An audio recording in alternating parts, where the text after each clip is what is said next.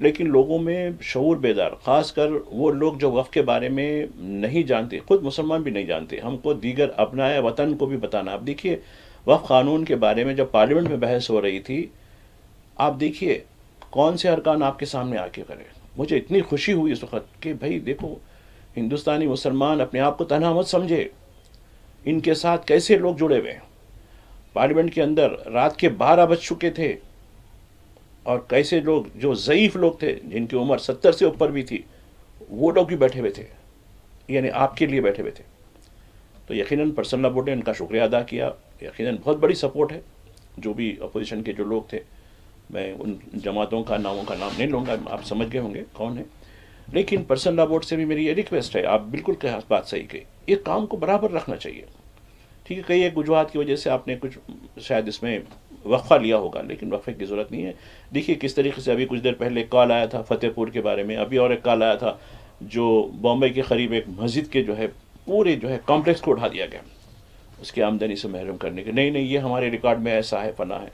تو یہ بتانا مقصد ہے کہ جب آپ کوئی کام کرتے ہیں تو اس کو پوری شدت کے ساتھ، چاہے اس کے لیے کسی بھی قربانی دینی پڑے آپ کو، اس میں پیچھے نہیں ہٹنا، اس میں وقفہ نہیں ہونا. ورنہ کیا ہوتا، جب آپ ایک اسپیڈ سے چلتے ہیں، آپ کو اسپیڈ بریکر آ جاتا تو گر جاتی اس کے بعد گاڑی، وہ اسپیڈ پہ نہیں آتی، پھر سے جو ہے گیئر ڈال کے آپ کو آگے بڑھانا پڑتا ہے. تو یہ چیزیں نہیں ہونی چاہیے. میں شاید پرسنل لا بورڈ کے لوگ سے بھی میری یہ ریکویسٹ ہے کہ اس کام کو یہ جہد مسلسل ہونی چاہیے. ایک اور کالر جڑ چکے ہیں. السلام علیکم. السلام علیکم. جی وعلیکم السلام. میں محمد معین الدین چھونی نادری بیگ سے بول رہا ہوں. جی معین الدین صاحب، سوال. ہم جو سوال کرنا چاہ رہے تھے کسی اور نے کر دیا، پھر بھی ماجد صاحب یہ بتائیے کہ جی راہل گاندھی نے ووٹوں کی چوری پکڑی ہے، جی سپریم کورٹ راہل گاندھی کے حق میں فیصلہ دے گی تو کیا یہ پارلیمنٹ تحلیل ہو جائے گی؟ ٹھیک ہے. امت شاہ تو کہتے ہیں کہ 2040 تک ہم یہاں ہی رہیں گے اور تم 20 سال تک اپوزیشن میں ہی رہو گے. ایسے میں آپ کے کیا خیالات ہیں، بتائیں مہربانی. ضرور، شکریہ. جی بھائی صاحب. جی اچھا سوال ہے آپ کا. کہتے ہیں نا ایک کون جیتا ہے تیرے زلف کے سر ہونے تک. امید تو بہت ہے، بہت سے لوگ یہی کہیں کہ ہم تو ہمیشہ رہیں گے، ہمارا یہ اقتدار رہے گا، 47 تک ہم وہ کریں گے، یہ کریں گے. ٹھیک ہے. جو رہی بات راہل گاندھی کا، راہل گاندھی نے یہ معاملہ عدالت میں نہیں لگایا بلکہ آپ کی عدالت میں لگایا، عوام کی عدالت میں پیش کیا، اس کو پبلک کے سامنے رکھا اس کو. دیکھو اتنی محنت لگی مجھے، یہ ہوا، میں نے یہ چوری پکڑی ہے، اب یہ آپ فیصلہ کریں. جب ان سے پوچھا گیا ارے بھائی آپ الیکشن کمیشن میں عرضی دیجئے، چیزوں کو صحیح کر دیجئے، یا پھر عدالت کو جائیے، عدالت سے کیجئے. انہوں نے کہا کہ نہیں، میں آپ کی عدالت میں آیا ہوں، آپ فیصلہ کرنے والے ہیں، چونکہ آپ ہی کے ووٹوں کی چوری ہوئی ہے، اور یہ چوری میں نے جو پکڑی ہے الیکشن کمیشن کے ریکارڈ سے پکڑی ہے. ابھی پریس کانفرنس چل رہی ہے الیکشن کمیشن کی، وہ خیر ہم بعد میں بتائیں گے وہ کیا معاملہ چل رہا ہے. تو یہ بتانا مقصد ہے کہ راہل گاندھی کو باقی اگر انہوں نے جھوٹ کہا ہے تو الیکشن کمیشن پہ کیس کرے. دیکھیں گے اب الیکشن کمیشن کے اب 4 بجے تک ہم کو پوری اپڈیٹ آ جاتی ہے، کیونکہ جب تک ہمارا پروگرام بھی چلتا رہتا ہے، جب وہ بھی پریس کانفرنس بھی چلے گی. اور تو یہ بتانا مقصد ہے کہ یہ معاملہ اب سرکار کہیں گے رہے گی نہیں گے. میں ہمارے ساتھی کو کچھ دن پہلے کی بات کہہ رہا تھا کہ ایمرجنسی کے بعد نئی سرکار بنی تھی، اس کے بعد ایک دستوری بحران پیدا ہوا تھا. مراد دیسائی جو ہے ریزائن کر دیے تھے بی جے پی کی جو ہے دغا بازی کی وجہ سے. لفظ استعمال کر رہا ہوں میں، اور اس وقت دیکھیے آپ اس کے وقت کے اخبارات دیکھیے. جب تو یہ صدر جمہوریہ پر ذمہ داری ہے، چونکہ یہ چوری سے بنی پارلیمنٹ ہے، اس کو وہ بھنگ کر سکتے ہیں، یعنی اس کو منسوخ کر کے اب انہوں خود حکومت نہیں چلا سکتے. جیسا کہ گورنر ریاستوں میں اپنا راج کر سکتا ہے معاشروں کو لے کر. قومی سطح پر ایسا نہیں ہوتا ہے. قومی سطح پر کسی ایک قائد کو، یعنی جو جسے کوئی اس پارٹی سے تعلق نہ ہو، ان کو وزیر اعظم کا عہدہ دلا کر 3 مہینے 2 مہینے کے اندر الیکشن کروانا ان کی ذمہ داری ہوتی تھی. وہ ہوا ہے، ایسا واقعہ ہوا ہے ملک کی سیاست میں ابھی تک. تو یہ ان پہ ذمہ داری ہوتی ہے، لیکن وہ بھی خود ان کے نامنی ہے، وہ کیسے کر سکتے ہیں. تو آج دستور کے مطابق کام نہیں ہو رہا ہے. دستور کے مطابق کام ہوتا تو یہ سہولیات پیدا نہیں ہوتی, یہ چوری نہیں ہوتی. لیکن کیا کریں, دستوری ادارے پوری طریقے سے کسی گرفت میں ہیں, ایسی گرفت میں ہیں. تو دیکھیں یہ بڑا ٹکراؤ ہے, اور راہل گاندھی کے ساتھ جو ہے اب وہ عوام کی عدالت میں پیش ہوئے, اور یہی ان کی جو یاترا جو شروع ہوئی کچھ دیر پہلے, وہ بھی عوام کی عدالت سے عوام سے رجوع ہونے کے لیے ہوئی ہے. اگر وہ چاہتے تو عدالت میں جاتے تھے, سپریم کورٹ میں عرضی دیتے تھے, لیکن انہوں نے کہا کہ نہیں, میں عوام کے درمیان جاؤں گا, عوام کی عدالت اس کے بارے میں فیصلہ کرے گی. دیکھیے ایک اور کالر ہمارے ساتھ جڑ چکے ہیں. السلام علیکم. السلام علیکم. جی السلام علیکم. السلام علیکم. وعلیکم السلام. کون کہاں سے؟ السلام علیکم. جی آپ کی آواز تھوڑی سی دھیمی آ رہی ہے, میں چاہوں گا کہ لاؤڈلی. جی جی سوال کیجیے. السلام علیکم. وعلیکم السلام. میں یہاں سے بول رہا ہوں کہ نل کے بنا جو ہے نل تو پانی تو پورا نبلیس ہو گیا نا, کم سے کم جو پرانے بیلنس ہے وہ تو 50% کم کریے تو سب کے بن لیں گے نا. نل کے بل کے حوالے سے آپ سوال کر رہے ہیں کہ جی نل کے بلز کے حوالے سے سوال کر رہے ہیں آپ؟ جی جی. اور تو نل کے بنا جو ہے پرانے جو بیلنس آئے ہیں اس کو 50% کم کریے تو لوگ ہر کوئی بننے تیار ہے نا سب. ٹھیک ہے ٹھیک ہے. جی بھائی صاحب, نل کے بل کے حوالے سے تو معاف کرنے کی بات کی گئی کہ نلوں کے جو ہے کئی سماج کے جو کمزور طبقات ہیں ان کو کچھ یونٹ تک جو ہے فری, ان کا جو پیمانہ ہوتا ہے جو میٹر لگا کے رکھتے ہیں ان کو تو فری دیا جا رہا ہے.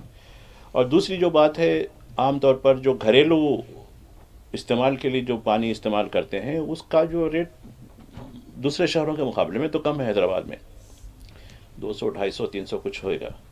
اور آپ دیکھیے کبھی آپ ہمارا جو پانی آتا ہے, میں بالکل میرے پاس اس بات کے ثبوت ہیں, حیدرآباد کا جو حیدرآباد میٹرو واٹر کا جو پانی ہے آپ فلٹر پہ جا کے دیکھیے, کسی بھی فلٹر پہ, آصف نگر میں ایک فلٹر ہے, میر عالم میں ایک فلٹر ہے, اس کی جو پروسیسنگ ہوتی ہے میں سمجھتا ہوں کہ کسی آپ کی بسلری میں بھی نہیں ہوتی ایسی.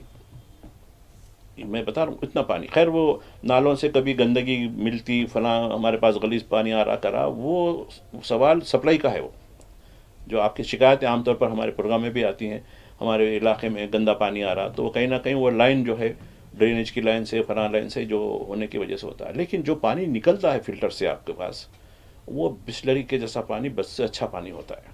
یہ حیدرآباد کا اس لیے کہتے ہیں نا, گنڈی پیٹ کا پانی جو پیا یہیں کا ہو گیا. اور یہی وجہ ہے کہ اس شہر کی آبادی جو کبھی 20 لاکھ ہوا کرتی تھی اب 1 کروڑ 20 لاکھ ہو گئی ہے. رہی بات کم کرنے کی, یقیناً ان کا ایک پروگرام ہوتا ہے ہر پیر کو, پرجاوانی ہوتا ہے. ان کے دفتر پر جو ہے حیدرآباد کے معاف کیجیے گا یعنی چورستے پہ, یعنی خیرتآباد کے چورستے پر ان کا دفتر ہے.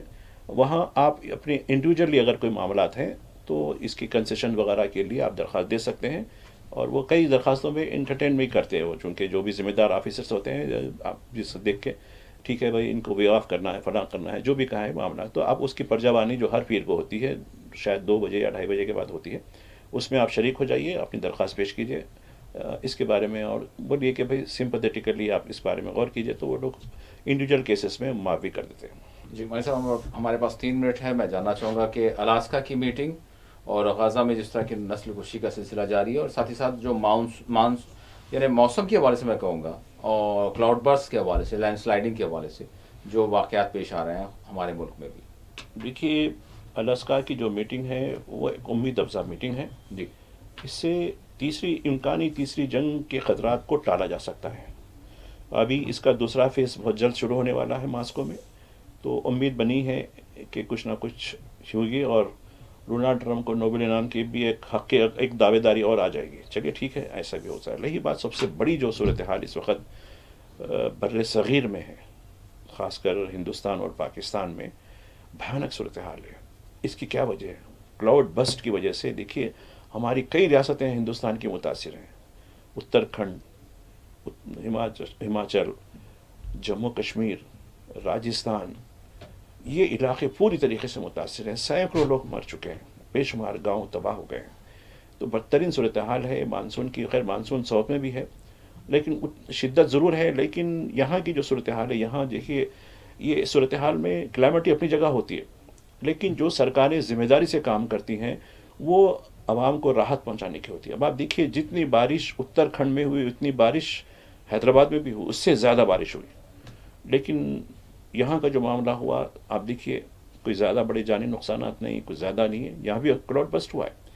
تو جو سرکاریں عوام کی تئیں ہمدردی رکھتی ہیں وہ ہے، جو سرکاروں کو صرف بلڈوزر جسٹس ہونا ہے، جن کو کچھ تعصب ہونا ہے، وہ ایسی ہوگا ویسی ہوگا. اب رہی بات پاکستان کی، پاکستان کے جو قبضے والا کشمیر ہے، مظفر آباد تباہ ہو گیا، گلگت کافی پریشانی ہو گئی. ہمارے ساتھی تو کشمیر کافی دیکھتے ہیں تو ان کو کافی اندازہ ہے کہ وہاں کشمیر میں کیا تباہی ہوئی ہے. دوسری جو بات ہے خیبر پختون علاقہ ہے، سوات کی وادی ہے، یہ پورے علاقے لوگ بتائیں ہیں کہ 300 سے زیادہ لوگ مر چکے ہیں.